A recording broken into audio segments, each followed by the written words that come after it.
మొన్నటికి మొన్న దైవ సేవకులు, చక్కటి ప్రార్థన పరులు, గొప్ప దైవ సేవకులు సాలెం రాజు గారు మల్లెపూల విషయమై ఓ మాట మాట్లాడారు. ఆయన మాట్లాడిన మాట కాదు అది, వేరే దైవ సేవకులు మాట్లాడుతున్న విషయాన్ని తానుగా మాట్లాడి వాళ్ళు ఇలా చేశారు అనే సంఘటనని చెప్పాడు. చెప్పి తన సంఘానికి స్త్రీల యొక్క పద్ధతిని గురించి చాలా జాగ్రత్తగా మంచి చెడులు చెప్పి వారిని దేవునికి సమీపముగా చేశాడు. తన ఇంట్లో జరిగిన సంగతి అది. ఎప్పుడు ఏ పెద్ద సేవకుడు నోరు జారుతాడో వారి మీద దుమ్మెత్తుదామని చూస్తున్నారు. నోరు జారితే దుమ్మెత్తిపోద్దాం. ఎక్కడైతే మాకు వంకర కొంచెము తేడా కనబడ్డా పట్టుకుంటాం. అది వాస్తవమా అవాస్తవం, మంచా చెడా, అవసరమా అవసరం లేదా అని చూసేది లేదు. ఎలా పడితే అలా వాళ్ళను మీడియాలోనికి లాగాలి. ఇది ఇలా ఉంటే ప్రియులారా, విడ్డూరం ఏమిటంటే మహిళా మండలి ప్రెసిడెంట్లు, పెద్ద పెద్ద వాళ్ళందరూ దీంట్లో ఇన్వాల్వ్ అయిపోతున్నారు. చాలా విడ్డూరం. ఇది చాలా బాధాకరమైన విషయం. తల్లులు ఎందుకు ఇట్లా విడ్డూరంగా ప్రవర్తిస్తున్నారో తెలియదు. 8 ఏళ్ల అమ్మాయి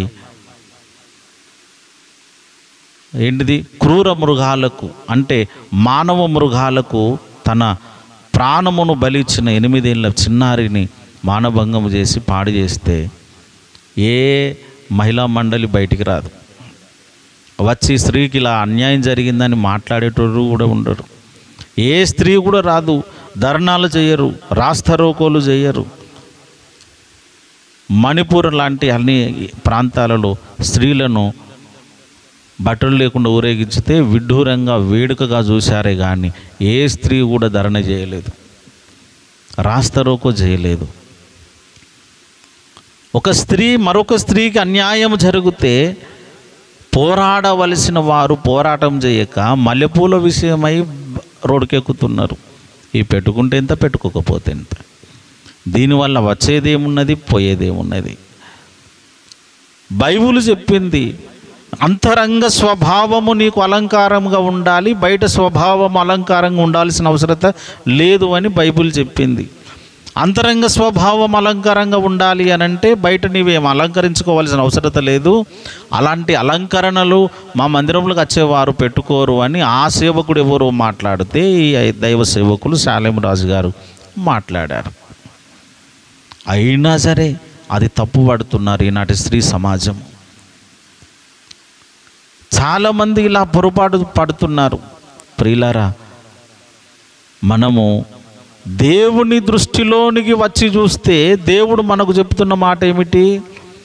మీ పురుషులకు లోబడండి, మీ ఇళ్ళను చక్కబెట్టండి.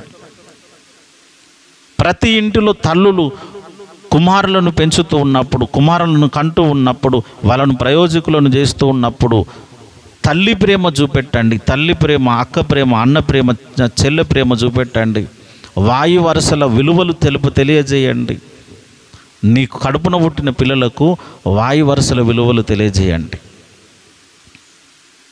చెల్లెను ముట్టకూడదు, చెల్లి లాంటి దానిని మనము తాకకూడదు, అమ్మ లాంటి దానిని చేతులెత్తి దండం పెట్టాలి కుమారుడా అని పద్ధతులు నేర్పండి. ప్రతి స్త్రీ ఈ పద్ధతిని పాటించితే మానభంగాలు ఎందుకు జరుగుతాయి? రేపిస్టులు ఎందుకు తయారవుతారు? కరకోటకులు ఎందుకు తయారవుతారు? దొంగలు, బందిపోటు దొంగలు ఎందుకు తయారవుతారు? ఇంట్లో పద్ధతులు లేవు కానీ వీధికి రాస్తారోకోలు చేస్తారు. ప్రేమిన వారలారా, మనము దేవునికి ఒదిగి ఉండేటట్లుగానే మీ స్వపురుషులకు లోనైతే ఒదిగితే ఇంట్లో ఒక క్రమమైన శిక్షణ, క్రమమైన పద్ధతి కనబడుతుంది.